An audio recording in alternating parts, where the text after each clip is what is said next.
Hi అండి, welcome back to your channel. నేను ఊరు నుంచి ఏమేమి తెచ్చామో మీకు చూపెడదాం అనుకుంటున్నాను. మీరు కూడా చూసేయండి.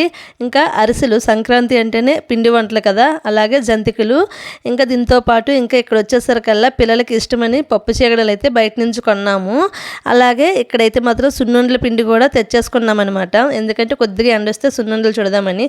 జంతికలు కొద్దిగా వేసి ఇంకా సగం పిండి అయితే ఇక్కడికైతే తెచ్చేసుకున్నాము. అలాగే కందిపప్పు, పెసరపప్పు కూడా తెచ్చుకున్నాము. ఇంకా పెసరపప్పుతో పెసరట్లు వేయచ్చు అనేసి.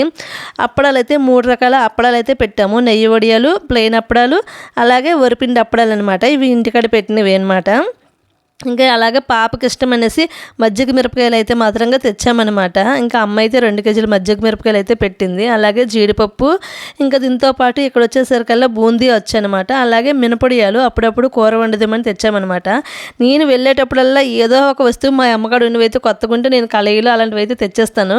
నాలాగా మీరు కూడా ఎంతమంది తెస్తారు అనేది కామెంట్ చేయండి. వీడియో నచ్చితే లైక్, షేర్, సబ్స్క్రైబ్. బాయ్ అండి, మరొక మంచి వీడియోతో కలుద్దాం.